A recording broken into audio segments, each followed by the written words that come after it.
Go to VCs. In the break, Gil mentioned to me the company that he worked for, and I said that my company, we were talking about competition and monopoly status, and I said that my company, we were working on a solution to automate some things in procurement. Not only we knew we had competitors that already raised money before us, not only that those competitors already worked in the US and we were located in Israel, not only that, we knew for sure, we had a guy that worked for Oracle, a huge company, we knew for sure that they are working on a similar solution. So how could this be a good investment? The answer is that as a startup, you say, I can work fast. I can work fast. There's 100% of the market still available. So maybe the company that raised before us, they will get 10%. Oracle will get 20%. I can get 3%.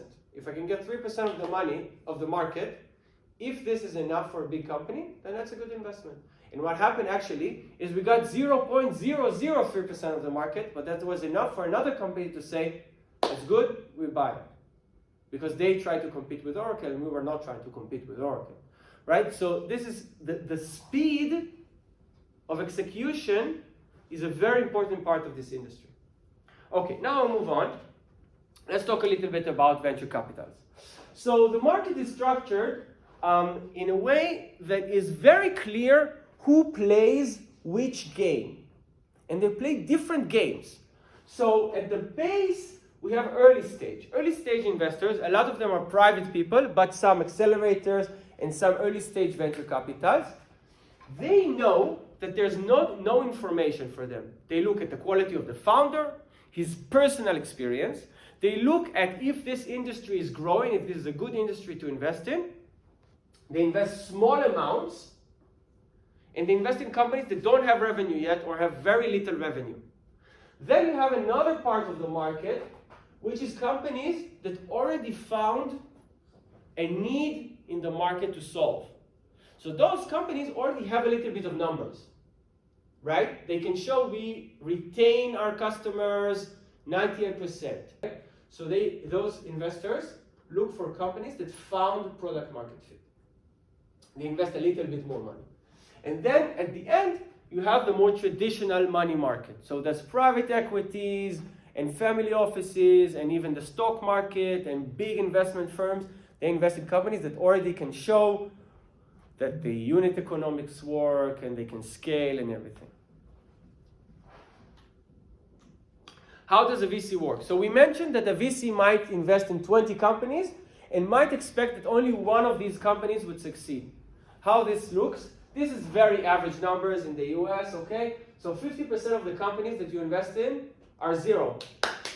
Zero. The money goes to the drain.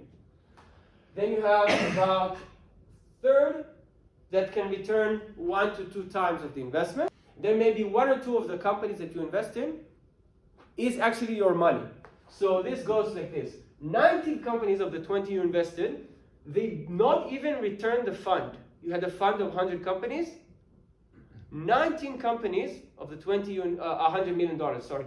You invested in 20. 19 companies return less than the fund. Most VCs in the world, more than half, lose money, don't make any money.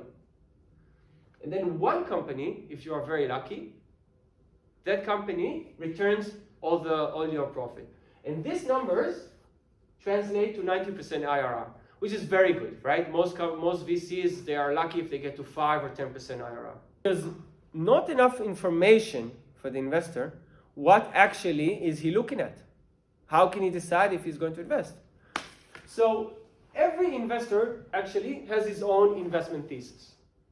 When I see a startup and I decide to invest, I have my own ideas, right? For me personally, I think that many, gaming apps is not a long-term solution. They don't know how to retain their customers. I will never invest in gaming.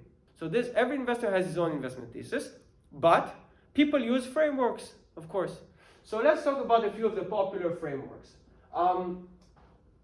Some people say, I know, for example, if Gil is a machine learning expert and he goes to work for a VC next year, and he says, guys, I know machine learning. I know. I'm an expert of machine learning. I know that this problem inside machine learning must be solved. So now he's only looking for the best team he can find to solve this problem that he already recognized. So for him, the game is very simple. If you bring him very good people and they are willing to work on this problem, he invests, right?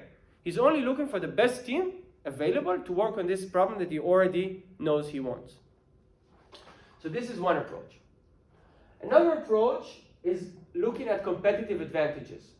So if Gil, as a machine learning expert, now joins a team that's going to solve a problem in machine learning, I, as an investor, I say, wait, you have the #1 expert in machine learning in Europe? Oh, that's a competitive advantage. So I assume that whatever happens in machine learning, you will win. So then I have a reason to invest. Where can we see this? A lot of people are working on internet browsers. You know, there's Chrome, Mozilla, Firefox, Tor. There are a lot of internet browsers. And this problem is very big. So you always have more companies building internet browsers. Recently, there's a guy, I think it happened last year, there's a guy who was an SVP at Chrome inside Google, and now he left Google and he's building his own new internet browser. So just for the example, so if I'm an investor and I think that there's a good reason to invest in internet browsers, I'm saying the guy that had 10 years at Chrome, he has an unfair advantage. He knows more than others, right?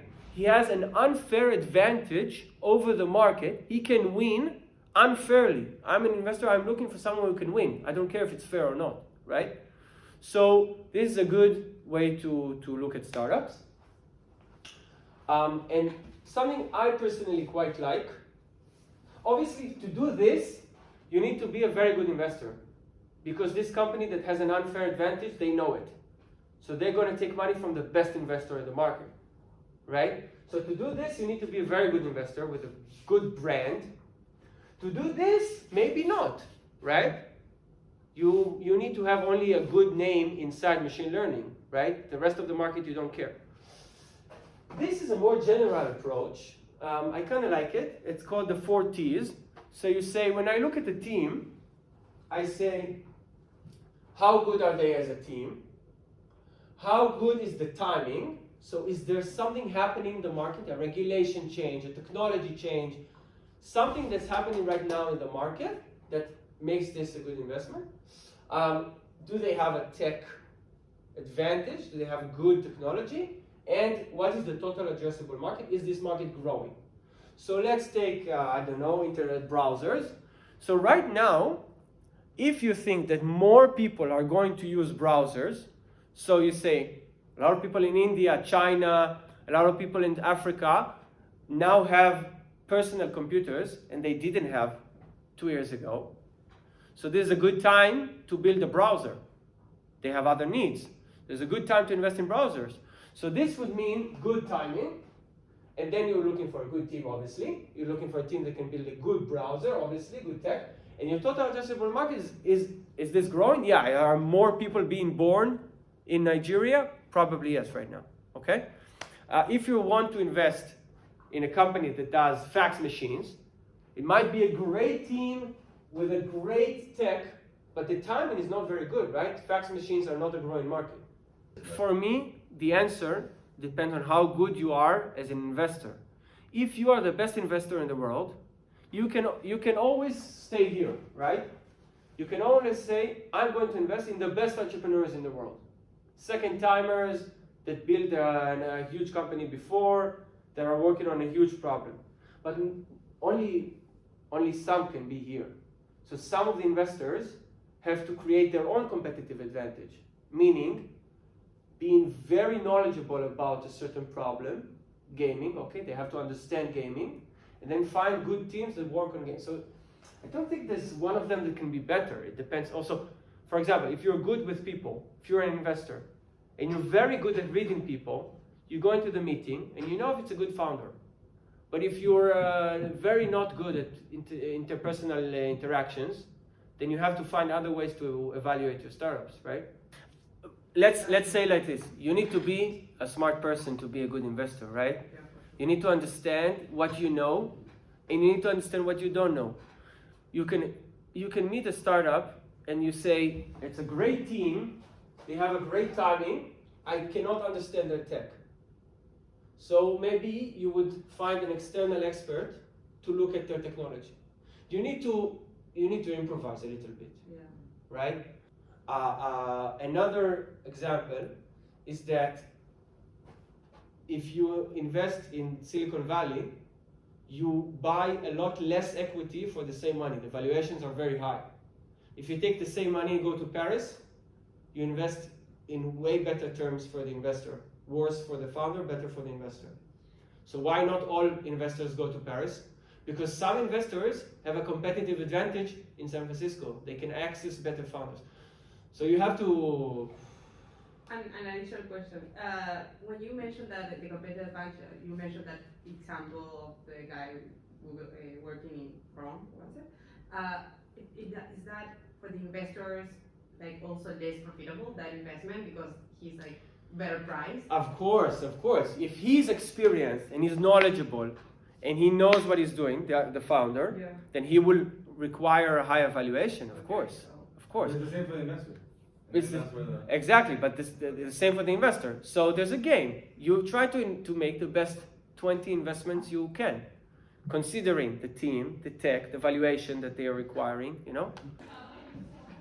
So we were mentioning before, I think Jose mentioned it, over-raising. So this is actually something that happened in the market. The market was growing very fast. Company was doing IPOs in crazy valuations. So they're doing IPOs, money pours back into the industry, to the VCs that invested, to private people that invested, to the founders who are now billionaires.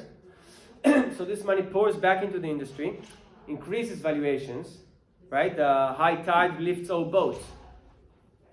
So Paul Graham is a very famous investor from Y Combinator. And he says that the idea for founders to chase high valuations is not necessarily smart, because as a founder, what you need is the assistance, the knowledge, the expertise of the investor, more than you need a few percentage of equity. And I really like this idea. And then another investor, Gil Dibner, was also a very good investor. He says, Y Combinator, what the fuck are you thinking? Pushing founders to take overpriced safes, that's a way to get money, a legal framework, led by nobody that crowd out potential actual leads who will roll up sleeves and support through tough times. So he says, founders, because money is very cheap in the market, money is very easy to get, not now, but a year ago, half a year ago, money is very easy to get. Founders are tempted to take money in very good valuations from bad investors and leaving outside good investors that say, I'm not going after this crazy valuation. And he says, because what you need is knowledge and expertise more than money, actually the people pushing those high valuations are doing you damage. And one of the organizations that really pushed the high valuations is Y Combinator, which started 15 years ago as a great accelerator, accepting 10 companies a year, and then 30 companies a year, and now they're accepting, I think, 700 companies a year, and they're encouraging those companies to take money from people with no expertise in the industry, and he says that is actually a negative effect. Also have to remember that he's a competitor of Y Combinator, so we also have an interest, but I agree with him.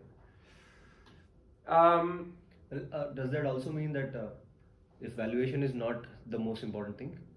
Okay, so VC should be very open to increase the valuation 2x or whatever, by a few percentage, because it's about getting in and not especially the valuation. I like what you're saying. You're saying if you're saying to the founder that valuation is not the most important thing, then it should be correct as well for the investor. Yeah, because right? you made the investment decision. So as we've seen in the clip from Silicon Valley, if there is competition, 99% of the times, the investor will compromise on the valuation He would say, I don't care. You know what? So I offered 50 million, take 60, 70. Most of the time. In all of the competitive rounds, this is how it works. The investor is actually very willing to give up on the valuation if there is competition. Okay. If there's no competition, then he doesn't have a reason to do that, right? For example, in our seed round, we received 3 term sheets in the same week. So when you get the term sheet, then you get another one. The second one is better. You go back to the first one and you say, I'm sorry, I have a better offer. So now for him, the first investor said, you know what, I really don't care if it's 12 or 13 or 14 million dollars. So it changes the valuation very quickly.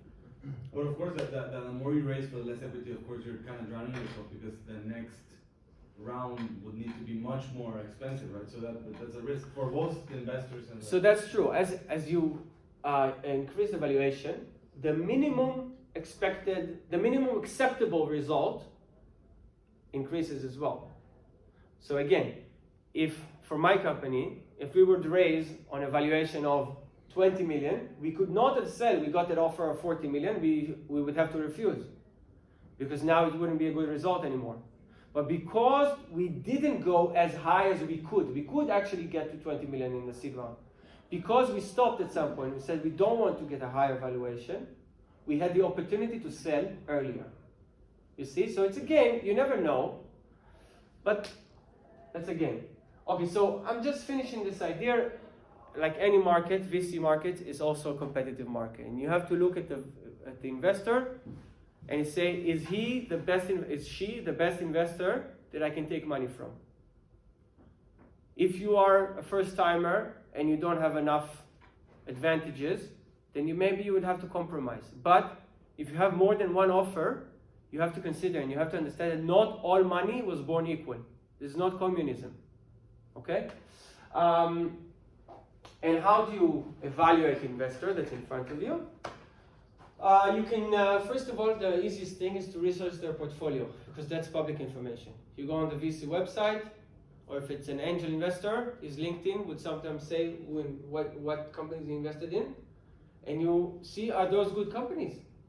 It's not enough to say he invested in 20 companies. Is any of them good?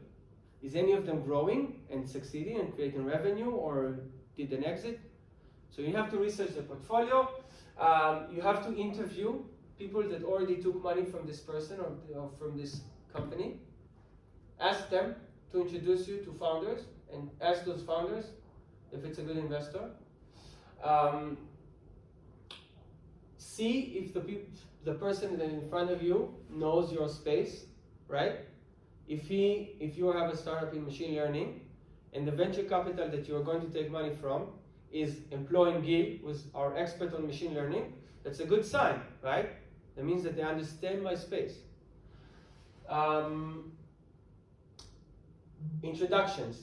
So, if you got to this venture capital with no prior introduction, just out of the blue, you send them an email and they took your meeting and they offering you money.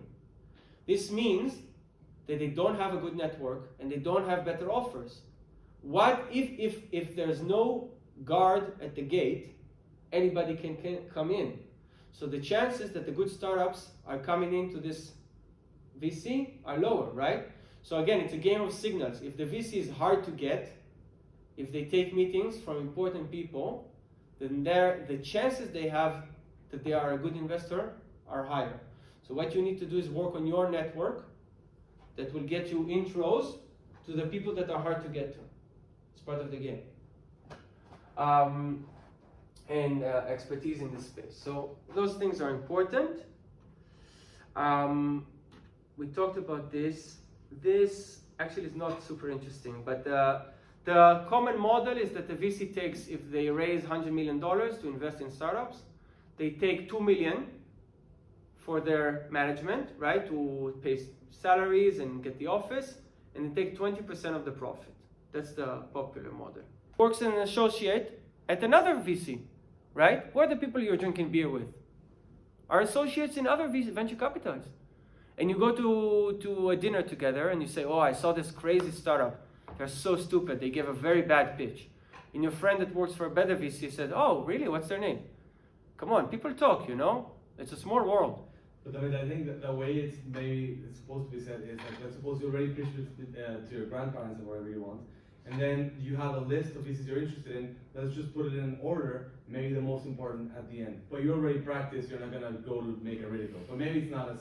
But again, if the first VC, if you start from reverse order and you pitch to the bad ones in the beginning, what happens if they don't give you money?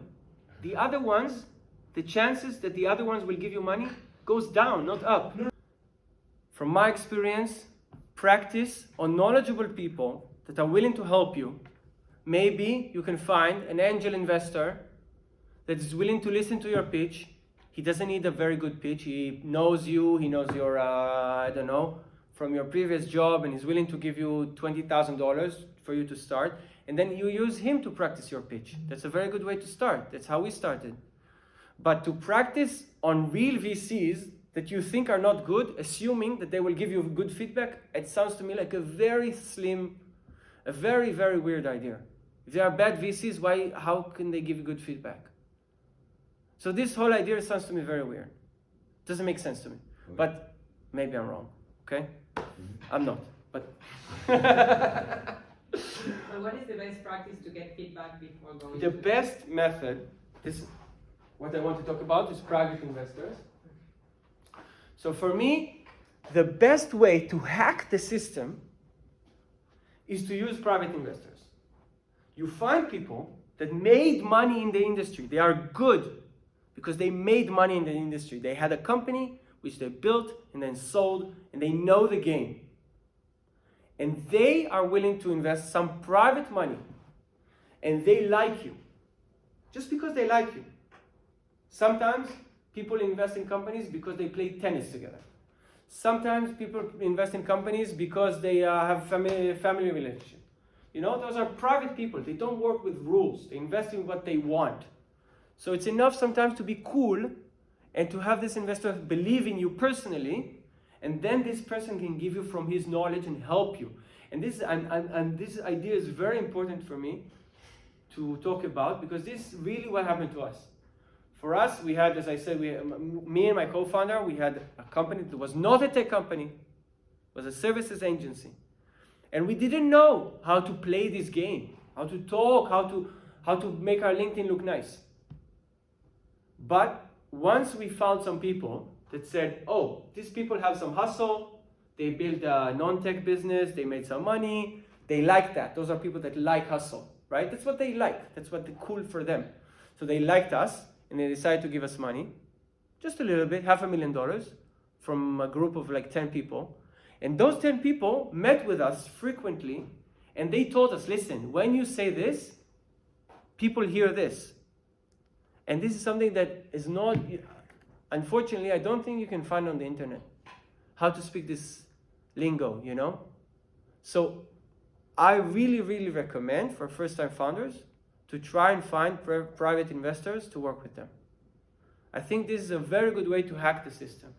So why do people put their money in startups? This is a very bad way to make money. So it's important to remember, most angel investors, most VCs and most angel investors will never make money in startups.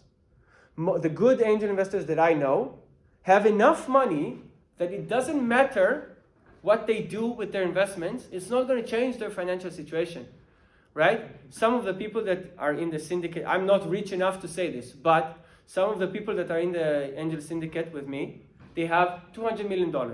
Even if they make another $30 million from investments, it doesn't change their status, right? It's not that they, can buy another private jet? It doesn't matter. Why do they invest in startups? The reason they invest in startups is because they're bored. It's because investing in startups is a very good way to stay in the game, get the excitement of startups without actually working all night, right?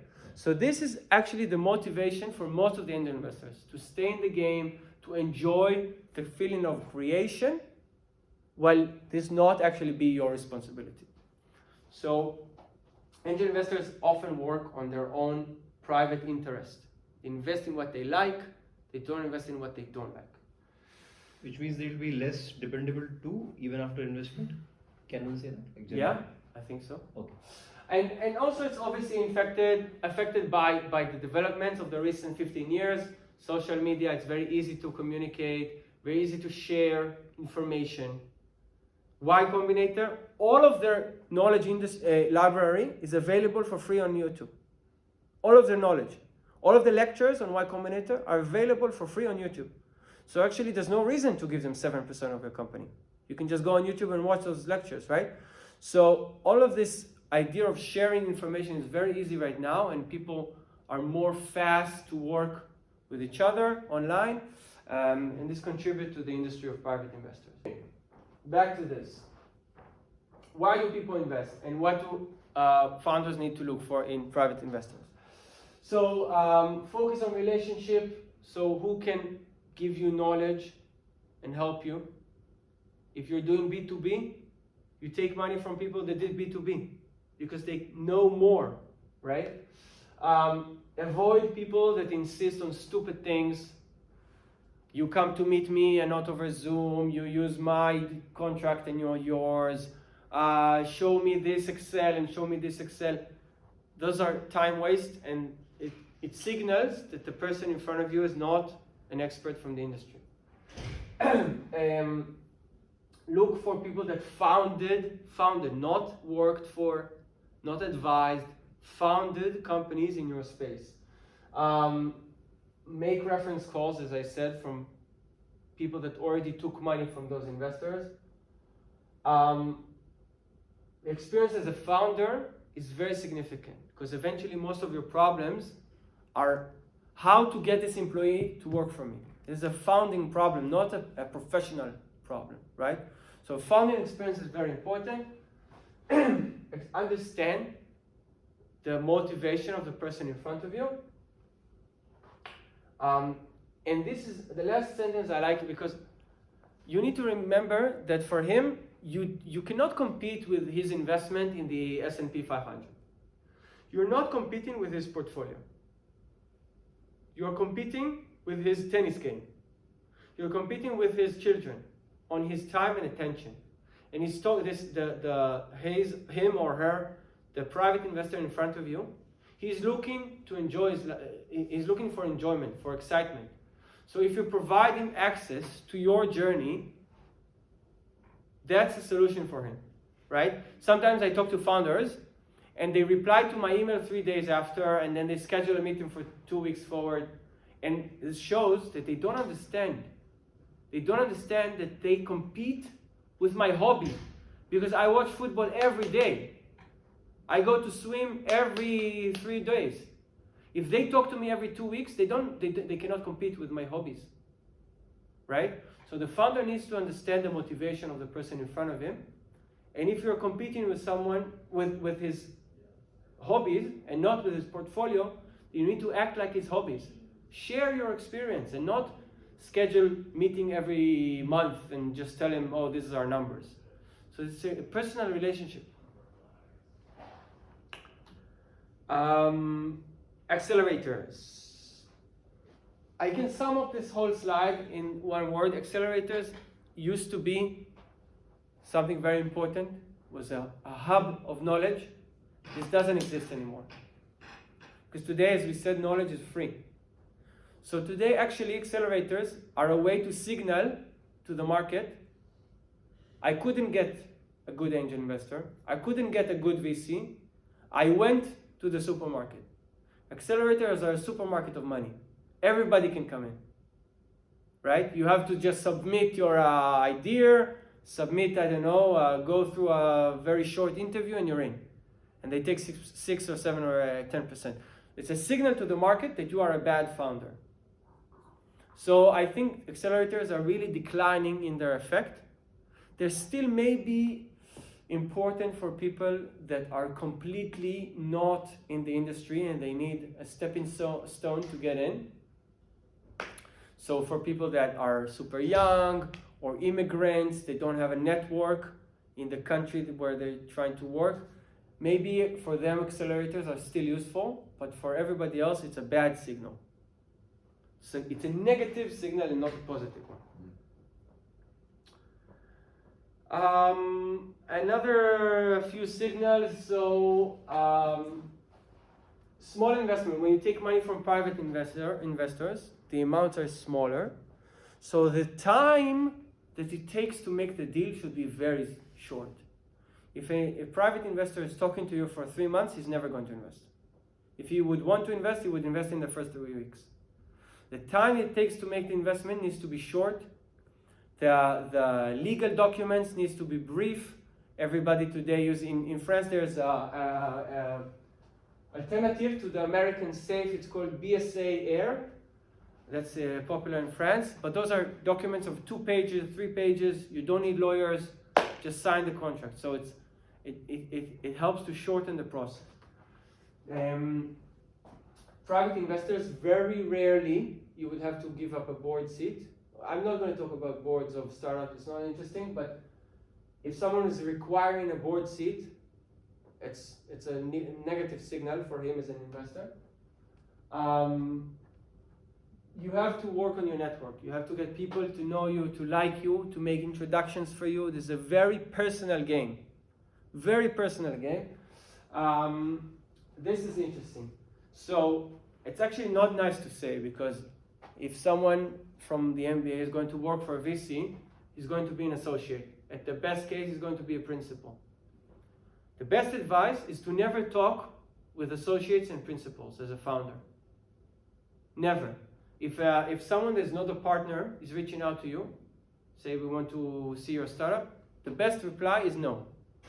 I'm not talking to you, or maybe just don't reply to the message. Because in a VC, everybody that is not a partner can only say no. They cannot say yes. The best thing they can do for you is to pass you to the next round. So the best advice is to talk to angel investors or partners. Everybody else is not an investor. He works for an investor. So as a founder, you have to understand this game and try to do your best with your understanding of the game. Yeah. You talked earlier about when it's too easy to access investors, that's a bad sign. Yeah. So that junior staff, you could see him as a guardkeeper. Yeah. But you said it's a bad sign if there isn't one. So that's a bit contradictory, isn't it? The best case scenario is that there's a partner that does not take meetings as a general rule, but you manage to get to a founder that already raised money from this partner 3 years ago. And that guy is so fond of you that he makes the introduction. So you get to this founder actually skipping the gatekeeper. That's the best case scenario. The best case scenario is that there is a gatekeeper and you can jump over it. If you have to go through the gatekeeper, that signals to the partner that you don't have the ability to jump over the gatekeeper. He put the gatekeeper there to avoid stupid meetings. So what you signal to him is that you are not necessarily not a stupid meeting. If you skip the guard, you signal to him, oh, you're on my schedule, you're probably not stupid. It sounds unfair. It is very unfair, but life are not fair. Right?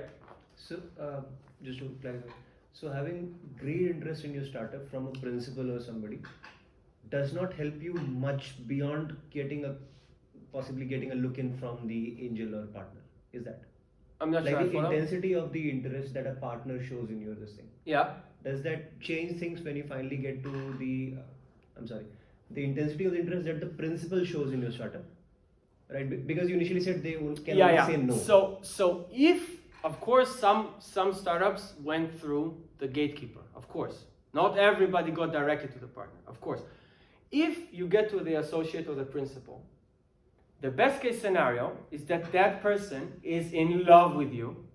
He's crazy. He thinks this is the best investment in the world.